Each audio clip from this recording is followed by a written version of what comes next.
Good evening, everyone, and peace be upon you. We want to welcome you to our community conversation segment here at the 409 Action Network.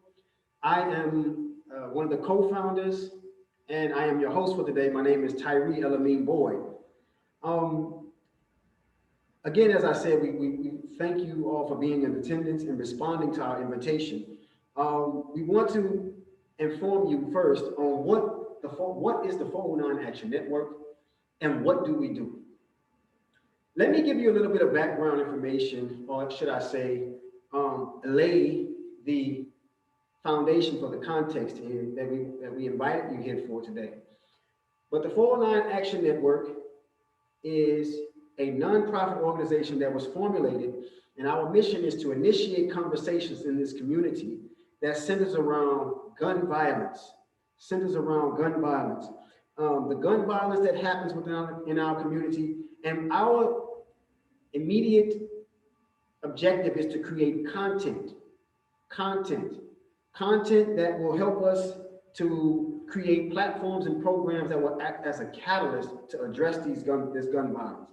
Now, the 409 Action Network, one of the unique things about the network, and why we call it a network, for two different reasons.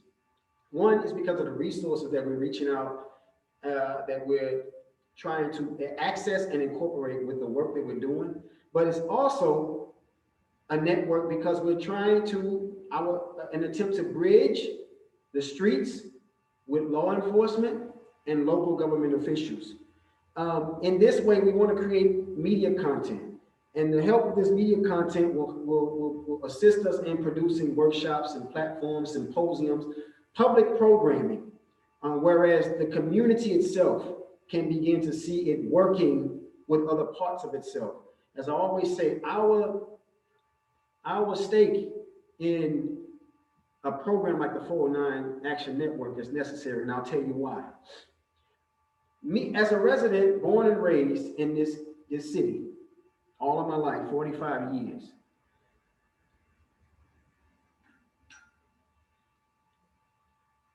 in 1993, I lost my father to gun violence.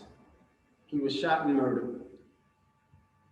In 2004, I lost my brother to senseless acts of gun violence, who was shot and murdered. And in 2019, I lost my nephew, who was the oldest son of my brother, to gun violence. So there's 3 generations of my family in the 30 years so span that have succumbed to senseless acts of gun violence. At that time, there was nothing available to me or my family that addressed these issues, starting from when my father passed. And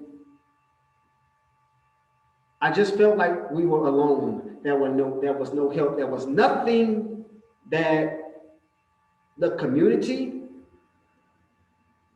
was willing to do to address the issue. And it was almost as if it was like every man for himself. So when it happened to my brother, again, the same feeling resurfaced a little more than 10 years later. And now with my nephew passing, I knew I had to do something. So I got on a mission.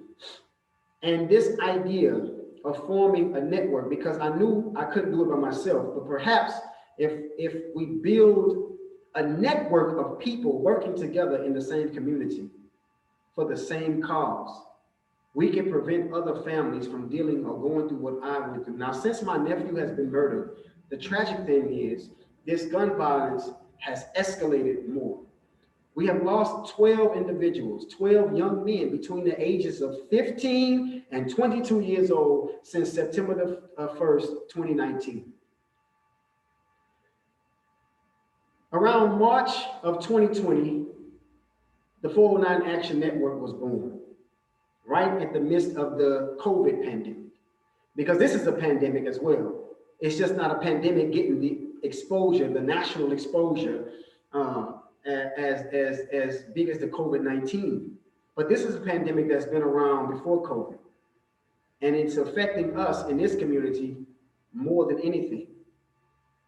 I want to let you all know that the reason why the invitation has been extended to you all as community leaders is because we all have a stake in a program like the 409 Action Network.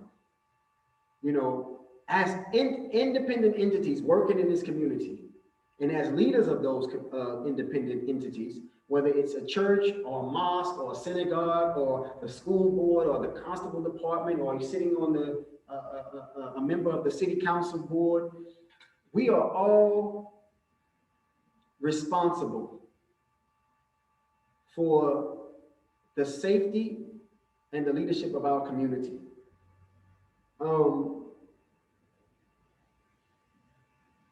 I often say that it may not be your fault, and I'm not blaming anybody, but it is your problem. It may not be your fault, but it is your problem. Which means that as independent entities, my friends, we can't afford to exist independently in this community and be successful. We have to become interdependent in our responsibility to change the narrative in this community, because gun violence is serious. And I don't want any family to have to experience what my family has experienced over the years. You know, to get that knock on your door, to get that phone call informing you that a family member of yours was killed due to a senseless act of gun violence. It's heartbreaking. It's heartbreaking. So to prevent that and to change that narrative, the 409 Action Network was born, and I was fortunate and blessed to meet strong leaders who got behind my idea as the mayor pro tem and the chief of the constable department and my good friend who is the president of the school board. They saw the benefit of bringing this community together under a program like the 409 Action Network. Now, very quickly, we have 4 areas that we divided our responsibility up in the community that we were going to work in. And we have committee heads for these 4 areas. The first area is economics and business. The second is education. The third is local politics and government. And the fourth is cultural expression. These 4 areas we have considered to be the lifeblood of the community. So we've divided them up into 4 areas, and we're asking our partners and our that we invite into the network to pick an area in which they feel they have a strength or an interest to work in. And let's develop programming content around that particular area and put it in the community. We have to provide alternatives. The people who are out here, the young people who are out here who choose to resolve their issues by picking up a gun, they need alternatives. And the alternatives that we want to provide is through a stream of education. And that education is giving them options, informative options. So what we want to do is build programs and be able to establish safe spaces where we can produce content, whether it's through the media, of physical acts of good deeds and charitable work, but also provide an educational alternative for those who are unemployed or have no interest in formal institutional schooling. So how can you help? What we need more than anything is peer support group leaders. We need licensed and trained individuals in counseling services. And we need positive individuals to bring your positive energy and your commitment. And this is all that we ask. You know, it's not a big financial responsibility that we're seeking. We don't need much money. We just need committed people. The commitment of the people who are sincere and who are willing to work in this community.